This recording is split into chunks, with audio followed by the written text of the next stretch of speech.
Okay, this little video is on how to build a fence at the side of the yard with the dual gate and adjustable gate, I forget what they call it. The first thing you do is unlock the door on the front.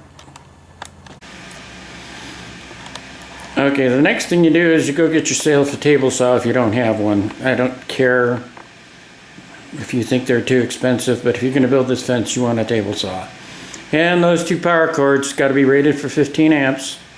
And there's two 50-footers. In my case, it's that far out to the side of the yard. Probably is to your yard too, from the nearest outlet. Okay, this is the fence that's mostly built already. What I'm going to cover right now is gotchas, things that I messed up on. The first is that you need to make sure your key's in your pocket, and that the front door is open and the back door is open, because when you get this thing built, one of those is going to be restricted. In this case, you're going to be at the front. You're going to be putting all those stakes in, and now all of a sudden you can't get in the back because it automatically locks because you've got these things on there. There's no way to get it open. You can't get to the backyard. If the backyard's the only door that's open and you don't have your keys in your pocket, you're going to be finding another way into the house. Hopefully you have your phone and you can call a locksmith. Okay, the second thing, I saw this in another video, and they were talking about how and this concerns the gates, and this is a dual gate system. They were saying how you couldn't get the collar over if you didn't put it in exactly straight. You're going to want to get that thing in as exactly straight as you possibly can, because it really is hard to. It's really a strong hinge. So make sure you do that. The second thing is that I bought treated 4x4s, and one of the problems with the treated 4x4s is if you use zinc coated screws, and in this case I used screws for the whole thing. I don't think I used a nail anywhere. So then the heat treated reacts to the zinc coated screws and actually deteriorates the wood. Maybe the screws too. Not good. I think you can see this on the video. There's a little string that goes from the first pole to the last pole, and you can see that I didn't get these 4x4 by 8-foot posts all 24 inches in, but I got them enough, I think. And so I've got to cut off the tops of those, that one and that one. Of course, the first two are the starters, and they are actually 24 inches in. This Adjust-A-Gate system, it's fairly easy to use. Here's the problem. See where these screws are? Those screws are going through metal. These three in the middle, I had to drill a hole through. And what I did is I ended up, well, here's the broken one. I finally broke it. Using a little teeny tiny screw to get actually through the metal and drill a hole. Then I go to the next larger and the next larger and the next larger. Got those backwards. And then finally the biggest one. Now the biggest one is actually for going through the metal but not the wood. I believe it's this one matches up, well, probably this one matches up to the screws. So you got to get through the metal all the way up to this size, and I actually used every one of those for each hole, which takes forever, because when you size this thing, the holes that you when you expand it out to whatever distance you are, the holes often don't match up, so you have to use the holes that you drill. And you start out with a little tiny drill bit. That thing is pretty small, and you work your way up. If you if for some stupid reason try to use drill through with the screw, it's not going to work. The other part is every single hole in this thing you want to pre-drill so that the screws that you screw in don't bend or mess up or wear off the heads of them or whatever. Now I use this particular I don't know what kind of bit that's called, but it's a nice little bit, and it works well for, especially on the stakes. You notice, see how that was a full box. See how few are left? It's going to tell you you're going to use a lot of screws, and not just on the stakes, but it's on everything else.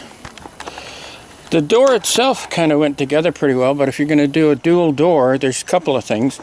One, you're going to have to go buy 2 of these kits. They're, I forget how much they are.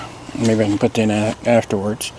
And then you're going to have to also drill these 2 for wherever you want it. I just put it at, a decent height for me. These things are used to adjust the height of it, but one of the things that I did is I ran a board, before I put the stakes on, I ran a board underneath where those boards are, and I put screws in that post and that post, so that when I built this one and I got it all nice and level, you want to make sure it's leveled before you finish it off, and you see it's not quite right here, but you level the thing off, and then when you're putting in this gate, you put that board across, and so when you actually put the gate in, then you put a little wrench on top of the board this board sits on, so it raises up a little, so that when you finally get in all the screws, and there's a ton of them, they put it at a height that when you take the wrench out, it drops down to just about the perfect height. Mine ended up really pretty good. Let me see if I can. One of the things is you can see that's not quite right, but it's because of the weight that you put on. Those were actually together. They were perfectly lined up. And then when I put this on, this dropped down, so I tightened up this a little bit. So when I put this one on, I haven't tightened that one up a little bit. That needs to be done too. One of the things I just didn't understand from the instructions, I put my first 2 holes on the pole 1 inch from this side, and it tells you get in the middle of the pole, and then measure 16 inches up and 16 inches down, and that'll give you a good place to put these clamps and where to put these shafts. But I drilled on I wasn't even thinking. This is my first fence ever. And so I actually drilled here. You're also going to need something that will drill through on a 1/2 inch drill bit. It'll drill into 4 inches, and that may not be your little cheapy drill that you bought, that's a battery operated one. I didn't even try. I had a bigger drill, and I used a pretty substantial drill to drill in, and drilled it fine. If you look, you can see you got a screw here. That's an open hole that goes all the way through. You just have to drill into the wood, and same thing for the other side, and it's exactly the same down here. But all these other ones, there's a hole on the very top here, but you've got to drill down through not only this part, but this part to get to the wood. And so you're using the smallest drill bit, bigger, till you get to the biggest one, and then as soon as it gets through, that big one gets through into the wood, you want to pull it out, then take the proper size drill for that screw, and screw that in so you got some in the wood, so it's not hard to use your drill to screw in the screw that you want to screw in. Okay, that didn't make sense. Okay, this shows by the post you want the hole to be on the highest, which means the other one has to be on the lowest. Just point that out. These 2 things are not that hard to put in, but you need concrete at the bottom. I had started out thinking, well, I do need concrete, but I've still got to finish that off and raise it up so that those posts actually go into a solid hole to fit. Oh, you notice that this is another one of your gotchas. This doesn't match, and the reason it doesn't match is these 2 boards are warped. They're twisted, and because they're twisted, they twist the whole gate. So you want to make damn sure that the board is straight on both of them. That one was straight, and this one wasn't. So it gives you exactly, you want to make sure all your boards are straight because of that reason. One of the things they don't tell you about in any of the videos that I've seen, so what do you do when you come to the edge? You got this 4x4, and it's, you know, there's nothing really to stick this to. I got some old fence here. So I just, and I don't know if this is the right thing to do, but I did it. I cut some little 2x4s, and I screwed them in or nailed them in. I think I nailed these in. Those are about the only nails that I used. I nailed those in so that they'd go into the board on the fence on the one side, which is at an angle, and go straight in and block it up against the 4x4 on this side so that I could put the stake against it. On the other side, I had an even worse problem. I don't want to drill into my nice fence, or my nice wall. It looks like somebody did. I'm going to have to patch that. So I didn't have a way to get this to work on this side. So what I did is I had a 2x4, and I screwed it in from the side, just like in here. I actually screwed it in like what these are. And then I screwed in another 2x4 onto that 2x4 after I'd attached this one, and then screwed it to the side. So now you've got a pretty solid piece of wood there, and I can screw my stakes onto that right up to here. That's another thing they don't tell you. When you get this up close to the end, you're going to have to cut a piece that fits in there. And I haven't done that yet, but I wanted to show you how that worked out. Here's a gotcha. When I started cutting into this, I rented an 8-inch one-man auger. You can get them from Home Depot. I don't think Lowe's rents them. So anyway, I started digging in there, and in I had it for 4 hours, half an hour travel and setup time each way, and I had the thing for 4 hours, and so in 3 hours of actual working, I got 1 foot on each one of those holes. That was it. Because of all the rocks that's in those. That doesn't look like much, but there's a heck of a lot of rocks in there. And each rock stops you, so you gotta get out there with your shovel and dig into it and get in there with your hands or a trowel or whatever and try and get those rocks out. And it's a one at a time thing, so bring your knee pads, folks. And you'll be wearing gloves and trying to dig all that out.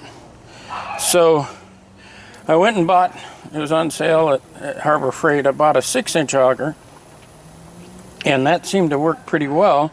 It turns out the auger I got from Home Depot, the auger itself had one of the parts that's supposed to screw onto the auger, that's the tip that helps it dig, wasn't there. So, because when I went back later, after I bought the other auger, I looked at their augers, and some had them and some didn't, and they basically just broke off, and they never replaced them, and they rented me one with that wasn't too good. It was darn near useless because it wouldn't dig in and it wouldn't scoop up the rocks or anything. Also, be a safety tip. That thing will it hits a rock that's solid in there and it will throw you around. So make sure that you, don't have your legs in the way of this thing spinning around when you're using it at all times. The other part is that when it grabs and stuff, you let go before it twists your arm off, because it will. It'll snap your hand or your arm or your elbow, and I didn't get any damage, but it certainly scared the heck out of me the first time it happened. So be aware of that.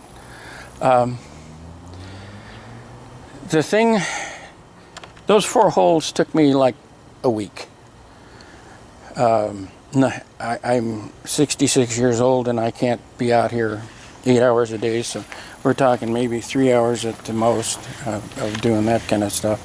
I didn't buy a mixer. I bought a wheelbarrow and mixed it in the wheelbarrow, which took it even longer. I was doggone tired, and they don't talk about getting that tired. But if you're not fairly healthy, well, it's a way to get healthy, because you're going to be out here doing it over and over again. Safety all the time. Wear your safety glasses, all of that stuff. So these gates didn't really take me that long to make the gates, and as far as that's concerned, to put them together. Took me forever to drill all the holes so that you could put the screws in, so that you could use up all the screws that you're supposed to use up to make the gate strong. The first one took the longest because I was reading a lot of material and trying to figure out what to do. And the second one took not even half the time because I knew more of what I had to do, and I knew I had to drill through all that metal, and I knew it was going to take a while. I think they say in the video that you need to make sure that your posts are straight up and down.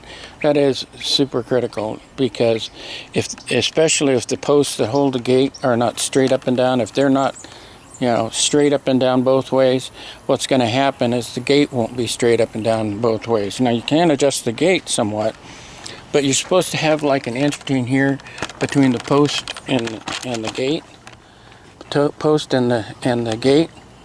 I'm sorry, this is supposed to be an inch between here and here, and I got that. I screwed it in until I got that. You notice there's just a little bit of screws left, so they only gave you just enough. The second thing is that this has to be straight. This has to be straight up and down, or when you open the gate, it's going to swing one way or the other, which you don't want. You want it to stay right where it is. You want it level. So these posts have to be level both ways. This was pretty straightforward. You can see I put machine screws, which meant that I had to drill through the thing. And, well, what did I do wrong here?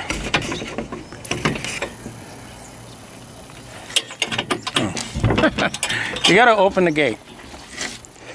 Okay. See, that's pretty safe. Pretty level. Now here's kind of what I'm talking about, why I put the boards in. Now I can cut a board lengthwise to where it comes right up but not touching the house. I don't want the wind to make it rub this thing off or anything. It's steel siding. So I've got that piece there. I don't think I'm going to do anything to this one, because you'll see, and watch me latch this by accident. Okay, you see it's pretty close, so I'm not going to do anything there. Here's where I get into problems. There's no wood there. So I'm going to have to drill through it and cut a piece to fit in there. And keep in mind, you don't want it coming out this way because it's going to butt up against that. But if you don't do it that way, you can have total privacy fence. One of the things they say is push these against each other as much as possible because they'll dry out, and they will leave a gap, and that's probably true. These things, when I screwed these in, actually the water came out of them, so it's a pretty wet board. But you can't always do that. You can't always butt them up against each other, but do the best you can. And so the boards aren't perfectly straight. Now here's the other thing where I've got this one here. Now I've got it attached to the fence there, so it works out pretty well. Oh, one last thing, and this is one of the things I haven't done yet, is you can see that is the post goes into the concrete, and it's pretty flat. So if you get water, and I water my lawn, and if you water, what's going to happen is the water's going to sink down between the post and the concrete. So you want to build up some concrete so that it does not do that, so that the post does not get damaged from water seeping in from the sides of the concrete. So you want to build that up a little bit. Same thing goes for here, but I'm only going to build this up for the post part of it because there's no wood to deteriorate, but I'm going to build that up so that the drop rods is what they call them. So the drop rods, it's another kit sold by the same company at Home Depot. So that those drop rods go into the concrete so it holds the gate. Otherwise you got it flapping in the breeze. But I do like that works that well. That's enough for that video, I think.